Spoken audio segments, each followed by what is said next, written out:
말로 받아들이지 말고 사실 그대로 하느님의 말씀으로 받아들여라.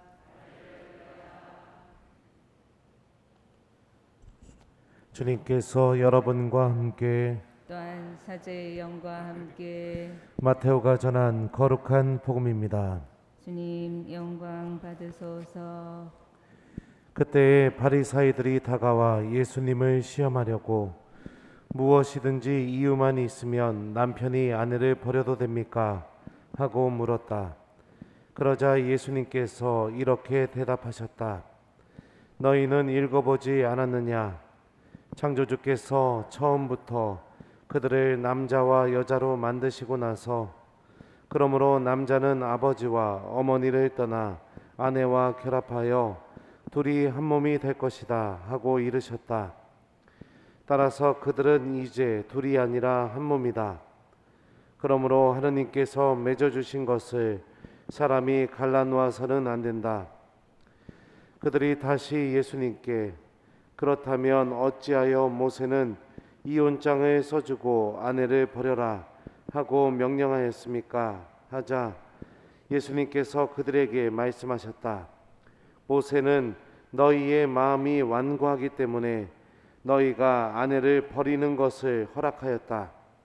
그러나 처음부터 그렇게 된 것은 아니다. 내가 너희에게 말한다. 불륜을 저지른 경우 외에 아내를 버리고 다른 여자와 혼인하는 자는 간음하는 것이다.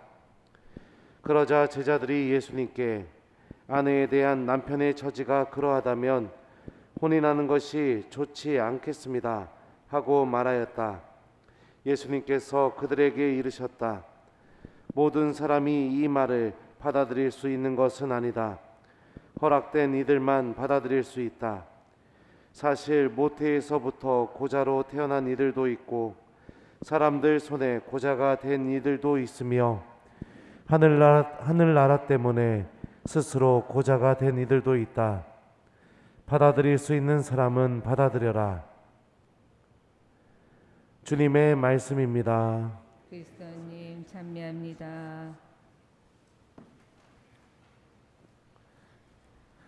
오소서 성령님. 따라서 그들은 이제 둘이 아니라 한 몸이다.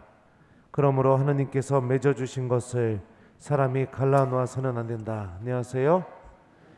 오늘 마이크 상태가 안 좋은 것 같아요. 그죠? 잘 들리세요? 네. 비가 와서 그런가? 자, 신명기에 보면 이런 말씀이 있어요. 어떤 남자가 여자를 맞아들여 혼인하였는데 그 여자에게서 추한 것이 드러나 눈에 들지 않을 경우 이혼 증서를 써서 손에 쥐어주고 자기 집에서 내보낼 수 있다. 그러니까 추한 것이 드러나게 되면 이혼할 수 있다라는 이 말씀이 신명기에 있죠. 그래서 유다인들은 이 추한 것이 무엇일까 엄청나게 연구를 해서 다음과 같은 결론을 내놓았습니다. 추한 것, 그러니까 이혼 사유가 되는 것, 불륜을 저질렀을 경우, 여러분들도 뭐 동의하실 수 있나요? 네? 동의 안 됩니까? 네, 그래요? 자, 두 번째, 아내가 음식을 태우거나 상하게 했을 경우 동의하십니까? 네. 세 번째, 지금 아내보다 더 아름다운 여인을 만나게 되어 내 아내가 추하게 보일 경우 동의하시나요? 네. 유다인들은 열심히 성경을 공부해서 추한 것이 무엇이냐 해가지고 이렇게 해석을 했습니다. 그래서 예수님 시대 이전에도 그랬고 이 기준에 의해서 이혼을 했었습니다. 그러니까 이 기준에서 보면 불륜을 저지른 경우만 제외하고는 음식을 태우거나 음식을 상하게 만들거나 지금 있는 내 아내보다 더 이쁜 여자를 만나게 돼서 내 아내가 추하게 보이게 되면 남편은 언제든지 이혼을 할 수 있었습니다. 이혼장에 그 사유를 써주고요. 그러니까 여자들은 가정 안에서 약자였을까요? 강자였을까요? 약자였겠죠. 이혼이라는 것은 남편의 기분에 따라서, 남편의 마음에 따라서 언제든지 당할 수 있는 게 이혼이었기 때문에 그렇습니다. 그리고 남편이 기분에 따라서 언제든지 여자는 버려질 수밖에 없는 그런 존재가 바로 아내였었죠. 따라서 그들은 이제 둘이 아니라 한 몸이다. 그러므로 하나님께서 맺어주신 것을 사람이 갈라놓아서는 안 된다. 예수님께서는 이혼에 대한 당신의 의견을 절대로 갈라질 수 없는 관계다. 부부는 그렇게 말씀해 주고 계십니다. 그 이유는 남편과 아내가 한 몸을 이루고 있고 그 한 몸을 이루는 것은 단순히 둘만의 사랑으로 이루어진 게 아니라 하느님께서 둘이 하나가 되도록 맺어주고 계시기 때문에 절대로 갈라서거나 헤어질 수 없다라고 이렇게 말씀하시는 거죠. 하느님께서 남편과 아내를 한 몸으로 묶어주고 계십니다.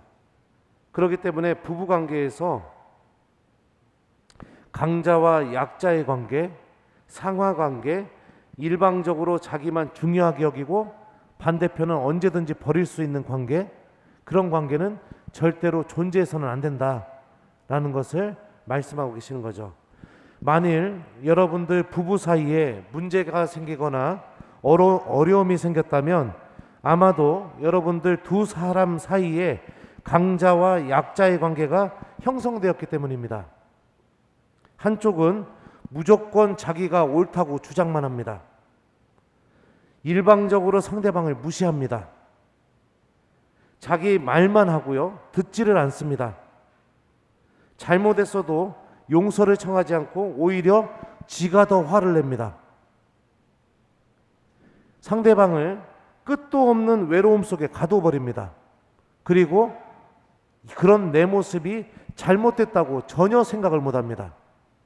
반대로 다른 한쪽은 끊임없이 마음과 영혼의 상처를 받기만 합니다.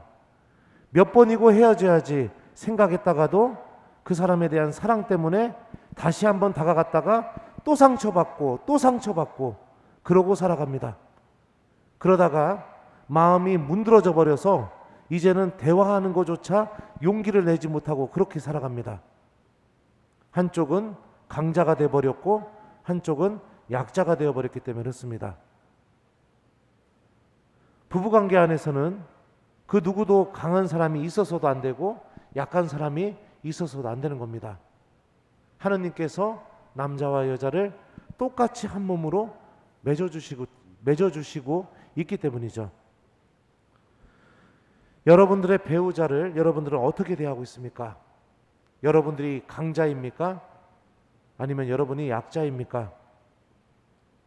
배우자를 존중해 주셨으면 좋겠습니다.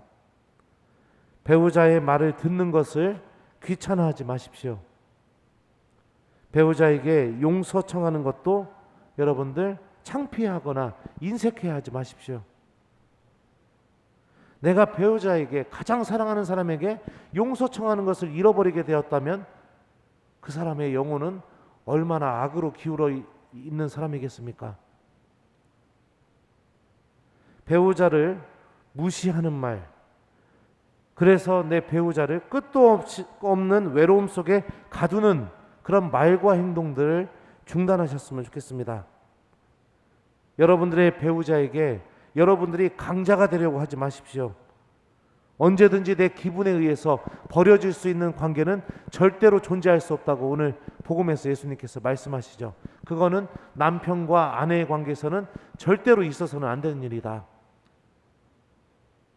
내 의지로, 내 사랑으로 맺어진 게 아니라 하나님께서 나와 저 사람을 하나로 묶어주고 계시기 때문이다.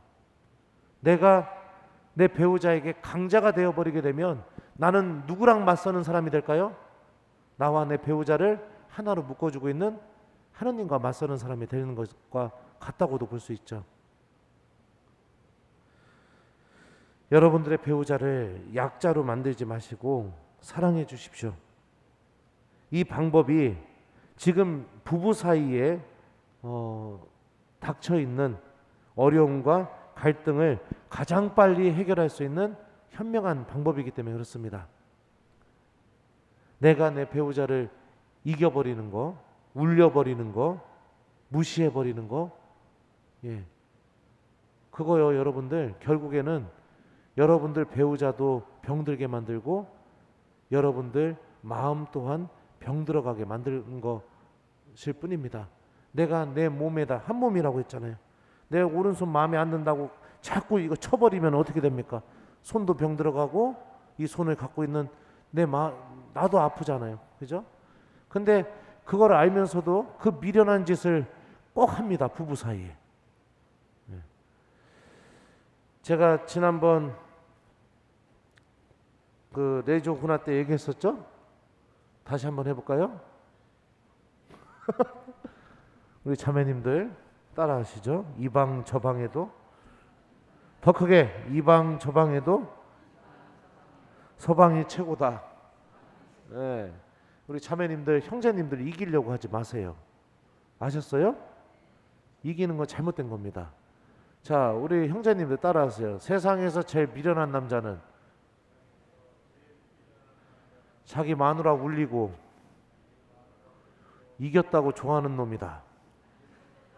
네. 우리 형제님들도 자매님 이기려고 하지 마세요. 서로가 대화하고 존중해주고 사랑하고 내 몸을 아끼듯이 상대방을 아껴주고 그렇게 살아가는 관계가 부부관계인 겁니다. 이 균형이 깨져버리게 돼서 한쪽이 강자가 되어버리고 한쪽이 약자가 되어버리게 되면 그 관계는 병들어갈 수밖에 없습니다. 그리고 지금 우리 부부관계가 이렇게 되었다면 누구의 탓도 아닙니다. 바로 내 탓입니다. 지금 우리 부부관계가 병들어가고 있다면 내 탓인 거예요. 누구를 탓할 수도 없는 것이죠. 오늘 하루는 여러분들 숙제 드리는 거예요. 가톨릭 기도서 보면 부부를 위한 기도 있습니다. 그죠? 네, 여러분들 배우자를 생각하면서 부부를 위한 기도 한번 바치는 거. 두 번째는 여러분들 배우자에게 고마움을 표현하는 거. 집에 가셔서 이렇게 하십시오. 이렇게 못난 저와 지금까지 함께 살아주셔서 정말 고맙습니다. 좀 그런 식으로 감사의 표현을 좀 해봤으면 좋겠습니다. 신부님, 저는 짝꿍이 없어서 오늘 숙제를 못 하겠습니다 하시는 분들은 사제를 위한 기도 한번 하시고요. 네. 저한테 오셔서 이렇게 못난 저를 신자로 받아주셔서 너무 감사합니다. 그럼 안 되겠죠? 그냥 알아서 저한테 숙제를 하십시오. 네.